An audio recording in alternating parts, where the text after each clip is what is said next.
नमस्कार. पुन्हा एकदा नवीन आणि महत्त्वपूर्ण अशा व्हिडिओमध्ये आमच्या चॅनलवरती आपले स्वागत आहे.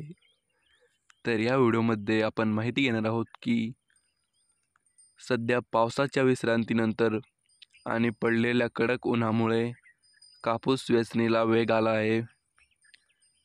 तरीही कापसाच्या भावात स्थिरता आहे.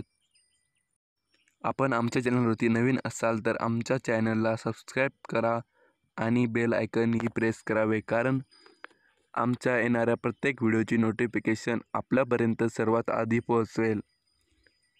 तर वेळ वाया न घालवता व्हिडिओला सुरुवात करूयात. तर मित्रांनो, कापूस हे शेतकऱ्यांसाठी पांढरं सोनं मानलं जातं. अनेक जिल्ह्यांमध्ये कापूस प्रमाणांचं लागवड जास्त आहे. हे उत्पादन जास्त घेतले जाते. परंतु अजून बऱ्याच ठिकाणी कापूस खरेदीला सुरुवात झालेली नाही. यामुळे देखील भावामध्ये कमी जास्त असू शकते.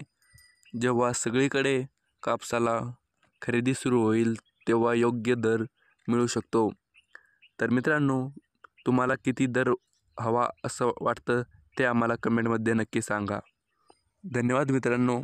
भेटूया पुढच्या व्हिडिओत.